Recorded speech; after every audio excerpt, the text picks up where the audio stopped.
आज के इस वीडियो लेक्चर में जो क्वेश्चन हम लोग सॉल्व करने जा रहे हैं वो 10th क्लास का चैप्टर एपी से है और अपने आप में एक बहुत ही इंपॉर्टेंट क्वेश्चन है। इसमें दिया है हम लोगों को if m times the nth term of an AP is equal to n times the nth term then show that it's m plus nth term is 0। तो क्वेश्चन में बोला है कि एक एपी है और इस एपी के nth टर्म का m टाइम्स किसके इक्वल है, ये इक्वल है इसी एपी के nth टर्म के n टाइम्स के। तब हम लोगों को शो करना है कि इस एपी का जो m प्लस nth टर्म होगा वो 0 के इक्वल होगा। ठीक है, तो चलिए स्टार्ट करते हैं क्वेश्चन और मान लेते हैं कि इस एपी का जो फर्स्ट टर्म होगा वो a होगा और कॉमन डिफरेंस होगा d। ठीक है, तब क्वेश्चन की कंडीशन के हिसाब से क्या दिया है हम लोगों को कि इस एपी का जो mth टर्म है उसका m टाइम्स। तो इस एपी का mth टर्म क्या होगा, एपी का mth टर्म होगा am। ठीक है, और इसका m टाइम्स कहने का मतलब क्या है, देखो इसको जरा समझते हैं। मान लीजिए एक नंबर है x और इसका अगर हम लोगों को 2 टाइम्स निकालना है तो क्या करें, 2 से मल्टीप्लाई कर दें। इसी नंबर x का अगर हम लोगों को 3 टाइम्स फाइंड करना हो तो क्या करें, 3 से मल्टीप्लाई कर दें। तो बिल्कुल इसी तरीके से जब नंबर x का हम लोगों को n टाइम्स निकालना है तो क्या करना पड़ेगा, n से मल्टीप्लाई करना पड़ेगा। ठीक है, तो यही चीज़ हम लोग यहाँ लगाने जा रहे हैं। इस AP के mth टर्म का m टाइम्स चाहिए हम लोगों को, तो AP का mth टर्म क्या है am, और इसका अगर m टाइम्स निकालना है तो क्या करें, इसको m से मल्टीप्लाई कर दें। ठीक है ना, और ये इक्वल है किसके इक्वल है, ये इक्वल है इसी AP के nth टर्म के n टाइम्स के। तो AP का nth टर्म क्या होगा, AP का nth टर्म होगा an और इसका n टाइम्स क्या होगा, जस्ट n से मल्टीप्लाई कर दें। तो ये है क्वेश्चन की कंडीशन। अब हम लोग क्या करेंगे, दोनों साइड्स को सिंप्लीफाई करेंगे। तो इसके लिए हम लोगों ने m ब्रैकेट के बाहर है एज इट इज इसको रख देते हैं और इस am की जगह पे क्या रख सकते हैं, देखो हम लोग जानते हैं कि an का एक्सपेंशन क्या होता है, इसका एक्सपेंशन होता है a plus n minus 1 into D. ठीक है, तो इस फॉर्मूले का यूज़ करके am को एक्सपेंड करके क्या लिख सकते हैं, देखो क्या फ़र्क है, यहाँ पे an है और ये क्या है am।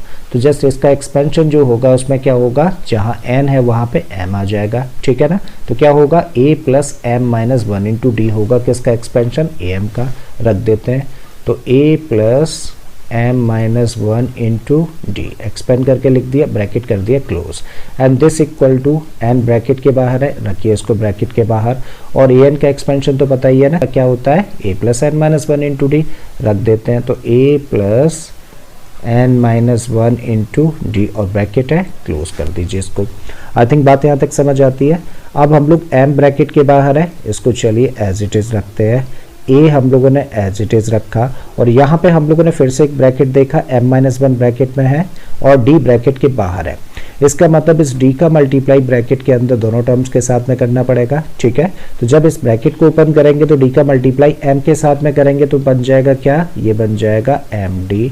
और जब d का मल्टीप्लाई माइनस 1 के साथ में करेंगे तो ये बन जाएगा माइनस का d, ब्रैकेट कर दीजिए close and this equal to n bracket के बाहर एज इट इज़ रखा हम लोगों ने, a एज इट इज़ लिख देते हैं हम लोग। और यहाँ भी हम लोगों ने देखा क्या है, ब्रैकेट है, n माइनस 1 ब्रैकेट में है और d ब्रैकेट के बाहर है। इसका मतलब d का मल्टीप्लाई ब्रैकेट के अंदर दोनों टर्म्स के साथ में होगा। तो जब d का मल्टीप्लाई n के साथ में करेंगे तो क्या मिलेगा हम लोगों को, तब हम लोगों को मिलेगा nd। और d का मल्टीप्लाई जब माइनस 1 के साथ में करेंगे तो मिलेगा हम लोगों को माइनस का d। ठीक है, अब देखो m ब्रैकेट के बाहर है ना, तो ब्रैकेट के अंदर इन तीनों टर्म्स में m क्या करेगा, मल्टीप्लाई करेगा।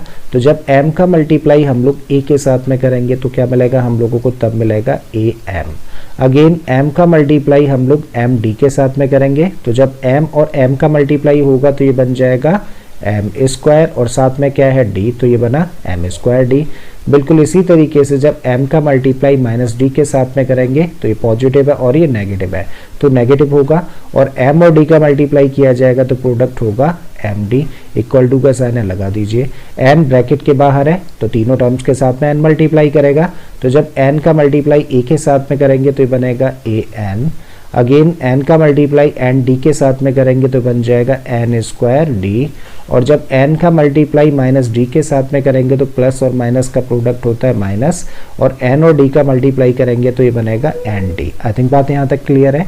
अब देखिए सबसे पहला टर्म क्या है, am, तो इसको एज इट इज़ हम लोगों ने लिखा और इसके साथ में हम लोग लेके आ रहे हैं इस टर्म को ट्रांसपोज करके।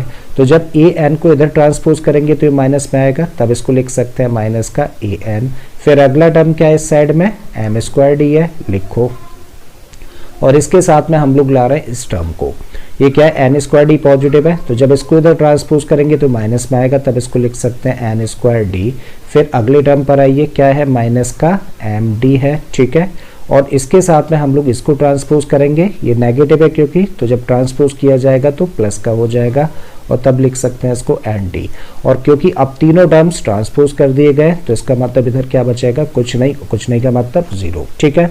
अब हम लोग ग्रुपिंग कर रहे हैं और हम लोग क्या कर रहे हैं, इन दो टर्म्स को एक ब्रैकेट में कंसीडर कर रहे हैं, इन दो टर्म्स को एक ब्रैकेट में और इन दोनों को एक ब्रैकेट में रख देते हैं। चलिए पहले रख देते हैं। तो सबसे पहले हम लोगों ने लिया क्या, a m minus a n एक ब्रैकेट के अंदर, ठीक है। फिर अगले ब्रैकेट में हम लोग इन दोनों टर्म्स को रखते हैं, तब हम लोग लिख सकते हैं m square d minus n square d, ठीक है। और इन दो टर्म्स को जब हम लोग ब्रैकेट में रखेंगे तो देखो यहाँ पे साइन क्या है, माइनस का लगा दीजिए, चलिए। और फिर जैसे ही ब्रैकेट लगाएंगे तो क्या होगा, ब्रैकेट के बाहर क्योंकि माइनस साइन आ गया तो ये माइनस साइन ब्रैकेट के अंदर के दोनों टर्म्स के साइन चेंज कर देगा, मतलब अब ये बन जाएगा पॉजिटिव और ये हो जाएगा नेगेटिव, ठीक है। तब लिख सकते हैं इसको एम डी, और ये साइन चेंज होके हो गया माइनस का और ये बना n d. I think clear है यहाँ तक, and this equal to zero, ठीक है। अब हम लोग देखते हैं इस ब्रैकेट में कितने टर्म्स हैं, टू टर्म्स हैं, क्या कुछ कॉमन है, यस देखो ए यहाँ भी है और ए यहाँ भी है, तो हम लोगों ने ए कॉमन लिया। जब इस टर्म में से ए बाहर आ गया तो यहाँ पे क्या बचा, एम बचा, एज इट इज हम लोगों ने लिख दिया, माइनस का साइन लगा दीजिए। ए एन में से ए तो बाहर आ गया तो यहाँ से क्या बचता है, एन बचता है, लिख देते हैं, ठीक है। प्लस का साइन लगाइए। इन दो टर्म्स में कुछ कॉमन है, यस देखो डी यहाँ भी है और डी यहाँ भी है, तो डी कॉमन हम लोगों ने ले लिया। जब डी कॉमन लेंगे तो इस टर्म में से जब डी बाहर आ गया तो यहाँ से क्या मिलेगा हम लोगों को, एम स्क्वायर, माइनस का साइन रख देते हैं। इस टर्म में से डी तो बाहर आ गया तो यहाँ पे क्या बचा, एन स्क्वायर, ठीक है। बिल्कुल इसी तरीके से जब हम लोग इन दो टर्म्स की बातें करें तो फिर से हम लोगों ने देखा कि दोनों ही टर्म्स में क्या कॉमन है, डी कॉमन है, तो ले लीजिए डी कॉमन। जब इस टर्म में से डी बाहर आ गया तो यहाँ पे क्या रहता है, एम, माइनस का साइन लगा देते हैं, एंड डी में से डी तो बाहर आ गया तो यहाँ से बचा क्या, n, and this equal to zero. Further एक बार इस पर काम करते हैं और हम लोग यहाँ इस टर्म पर काम कर रहे हैं मेन, तो ठीक है। तो इसको तो पहले एज इट इज लिख दीजिए, ए और क्या है, m minus n plus d है, लिख दीजिए। और यहाँ देखें तो m square minus n square है, और ये कैसी फॉर्म है, ये फॉर्म है a square minus b square जैसी।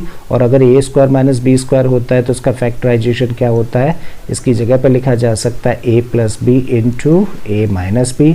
तो बिल्कुल इसी आइडेंटिटी का यूज़ करके हम लोग क्या लिख सकते हैं, m square minus n square के प्लेस पर इसकी जगह पर लिखा जा सकता है m plus n into m minus n, ठीक है। माइनस का साइन है, रख दीजिए, डी है लगाइए, और ब्रैकेट में क्या है, एम माइनस एन, ठीक है। तो m minus n as it is हम लोगों ने लिख दिया, and this equal to zero. अब देखिए कितने टर्म्स हैं यहाँ पर, इस साइड में देखें तो देखो पहला टर्म ये है, दूसरा टर्म यहाँ से लेके यहाँ तक ये वाला है, और तीसरा टर्म ये है। क्या इन तीनों ही टर्म्स में कोई चीज़ कॉमन है, यस। एम माइनस एन हम लोगों ने यहाँ भी देखा ब्रैकेट में, m माइनस एन हम लोगों को यहाँ भी दिखा, और m माइनस एन हम लोगों को यहाँ भी दिखा। तो अब हम लोग क्या कर रहे हैं, इस इक्वेशन की दोनों साइड्स को हम लोग m माइनस एन से डिवाइड कर रहे हैं। तो जब इस टर्म को m माइनस एन से डिवाइड किया जाएगा तो क्या बचेगा हमारे पास, हम लोगों के पास बचेगा a।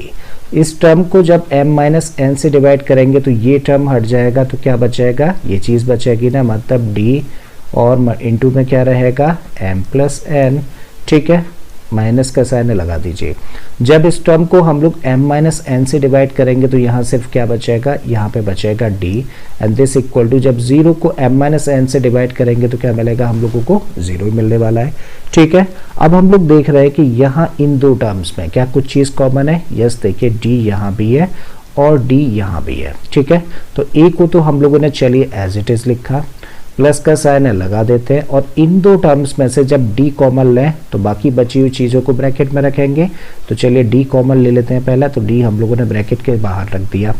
जब इस टर्म में से d बाहर चला गया तो अंदर क्या बचेगा, अंदर बचेगा m प्लस एन, ठीक है। तो हम लोगों ने रखा m प्लस एन, माइनस का साइन है लगा देते हैं, यहाँ पे लगाया हम लोगों ने माइनस। जब इस टर्म में से d बाहर निकल आया तो यहाँ पे क्या बचेगा, कुछ नहीं, कुछ नहीं का मतलब क्या है, 1। तो यहाँ पे हम लोगों ने लिखा 1, और इक्वल टू में क्या है, इक्वल टू में है 0। अब हम लोग क्या कर रहे हैं, हम लोगों के सामने जो फॉर्म निकल के आ रही है इसको हम लोग कंपेयर कर रहे हैं ए एन के एक्सपेंशन यानी कि a plus n minus one into d के साथ में। तो इसके एक्सपेंशन में देखिए कितने टर्म्स होते हैं, पहला टर्म a और दूसरा term n minus one into D है। तो यहाँ भी हम लोगों ने नोटिस किया कि दो टर्म्स है, पहला टर्म a है, दूसरा टर्म ये है, ठीक है। यहाँ पे जो फर्स्ट टर्म है वो a है, यहाँ भी पहला टर्म a है, दोनों के बीच में प्लस का साइन है, दोनों के बीच में प्लस का साइन है। अब जो अगला टर्म है उसके बाहर क्या है, मल्टीप्लिकेशन में d है। तो जो अगला टर्म है यहाँ भी देखें तो बाहर क्या मल्टीप्लिकेशन में d है। ब्रैकेट के अंदर टू टर्म्स है, यहाँ भी ब्रैकेट के अंदर टू टर्म्स है, बीच में साइन क्या है माइनस का यहाँ भी है, लास्ट में -1 है, यहाँ पे भी -1 है, राइट। n की जगह पे जस्ट यहाँ पे क्या है m प्लस n है, करेक्ट है। तो जब यहाँ पे n होता है तो ये एक्सपेंशन होता है किसका, a n का, मतलब जो नंबर यहाँ पे लिखा होता है वही a n यहाँ पे लिखा जाता है, करेक्ट है। इसका मतलब यहाँ पे लिखा हुआ नंबर क्या है m प्लस n है, तो ये एक्सपेंशन होगा, किसका एक्सपेंशन होगा, बिल्कुल इस आइडेंटिटी का यूज करके हम लोग क्या लिख सकते हैं इसको, a और n की जगह पे क्या लिखा हुआ है m प्लस n लिखा हुआ है ना, तो यहाँ पे लिख सकते हैं m plus n and this equal to, देखो इक्वल टू में क्या है 0।